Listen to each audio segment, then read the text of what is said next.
راحت ہوتی ہے. اب راحت جس چیز سے ہوتی ہے اس سب کا ذکر کر دیا.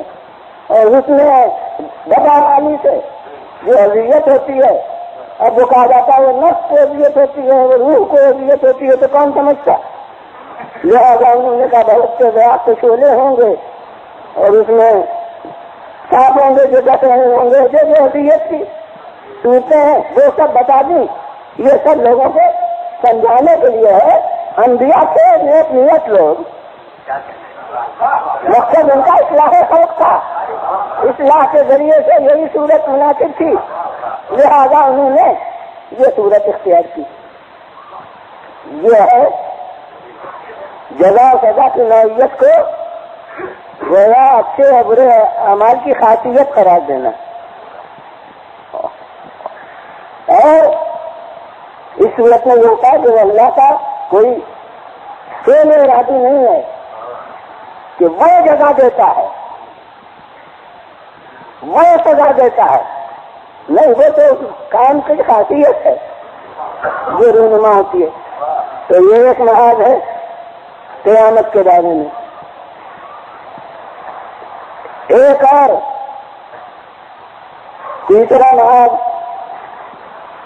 اب آپ کا صادقانی مگر جو لوگ اس ملک سے آئے ہیں وہ اس نام سے واقف ہوں گے، اور حقیقت میں وہ ایک ملک میں نہیں بلکہ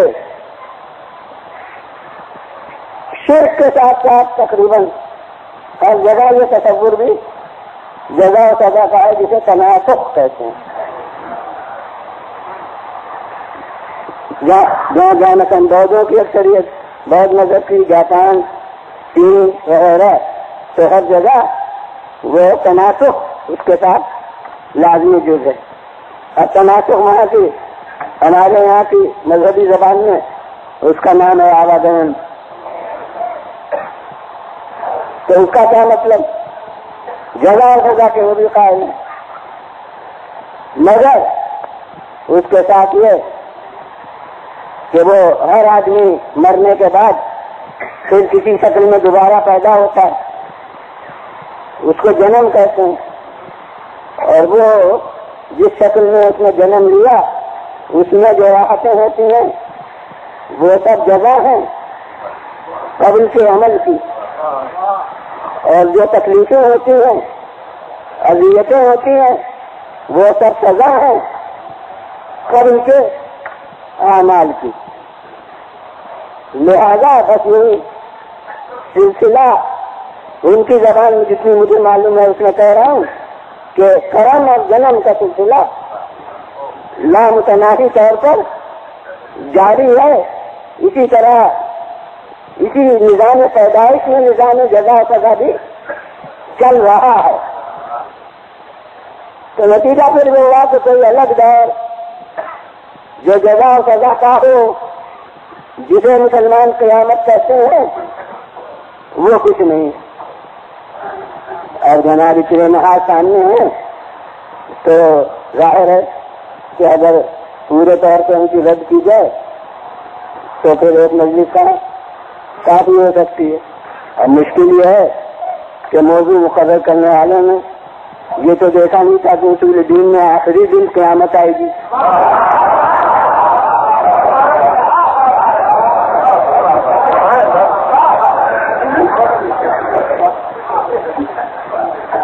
نہ اس کی ترتیب بدل سکتی ہے کہ قیامت ہم پہلے دن رکھ دیتے، اس کے بعد رفتہ رفتہ مانوس بناتے ہوئے جو شروع میں قیامت آتی پھر ذرا بالغگی پیدا ہو جاتی. لیکن کیا کیا جائے، جو پارٹی ایسے ہے اس کی ترتیب بدل نہیں سکتی.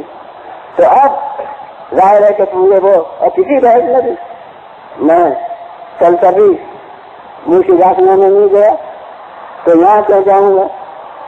وہ جو کہہ رہے ہیں کہ کچھ ہے ہی نہیں، تو وہ تو جب توحید ہم نے طے کر لی تو وہ وہاں ختم ہوا. توحید کے معنی ہے ایک ذی شعور ذات کا حاصل مطلق ماننا. اور اس کے بعد عدل کی منزل بھی طے کر لی. اب یہاں میں تو پہلے ہی کہہ چکا کہ عدل بنیاد ہے بات کی اصلوں کی. کوئی اگر عدل کا نہ قائل ہو تو مجھے نہیں معلوم کہ وہ جزا و سزا کو کیا ثابت کرے گا.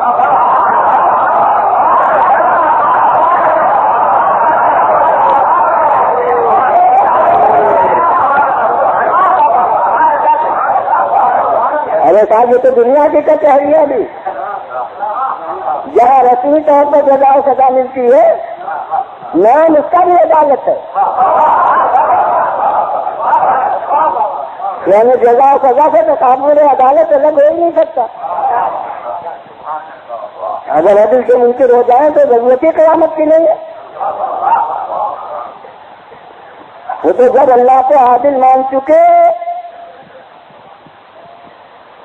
پھر بتقاضا عدل نظام ہدایت کو تسلیم کر چکے نبوت میں کہ اب اس کی طرف کے احکام آ رہے ہیں. تو جب احکام آ رہے ہیں تو اسی سے لازمی طور پر فرما برداری اور نہ فرمانے کا تصور پیدا ہوا. اگر کوئی نبی آتا ہی نہ کچھ احکام ہی نہ آتے تو جب حکم ہی نہیں تھا تو فرما برداری کیسی اور نہ فرمانی کیسی. لیکن جب نظام نبوت مان لیا اس کے ماننے کے احکام آ رہے ہیں تو اب کچھ ہے فرما بردار کچھ ہے نافرمان. اب ان سب کو ایک لکوئی ہانکا جائے یہ عدالت کے خلاف. لہذا ضرورت ہے کہ فرما بردار اور نافرمان میں نتیجتاً حاکم کی طرف سے فرق ہو. بس اسی فرق کا نام جزا و سزا ہے. جو فرما بردار کے لیے در بنا فرما برداری ادھر سے نتیجہ ہو اس کا نام جزا. اور جو نافرمان کے لیے ادھر سے نافرمانی کی بنا پر نتیجہ مرتب ہو اس کا نام سزا. تو یہ سب اصول ہے جو ایک دوسرے کی طرف کچا لے جاتے ہیں. جو توحید کو حق توحید کے ساتھ مانے گا وہ عدل کا منکر نہیں ہو سکتا.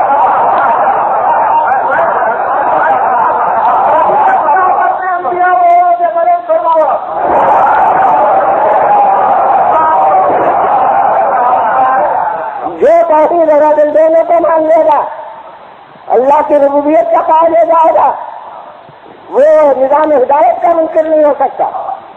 اور ادھر نظام ہدایت کا قائل ہوا اور پھر فرما بردار نافرمان کی تفریق کے ساتھ نتیجے کی تفریق بربنا عدل لازم ماننا پڑے گی تو اس کا نام قیامت ہے. پھر قیامت میں کوئی ثبوت درکار ہوگا. بڑی قبل کی اصولوں کا مان لینا ثبوت ہے. قیامت کا ثبوت یہ ہے کہ انبیاء ہے. قیامت کا ثبوت یہ ہے کہ وہ عادل ہے. قیامت کا ثبوت یہ ہے کہ اللہ ہے.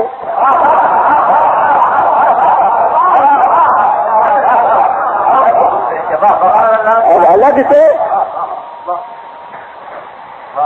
تو اس لیے وہ تصور پہ گزشتہ اصلوں کے بعد ختم ہو گیا. اب دہلیوں سے کیا الجھے قیامت میں آتے ان کے شروع میں نپٹ لیے. اب یہاں ان سے کیا لڑنا ہے.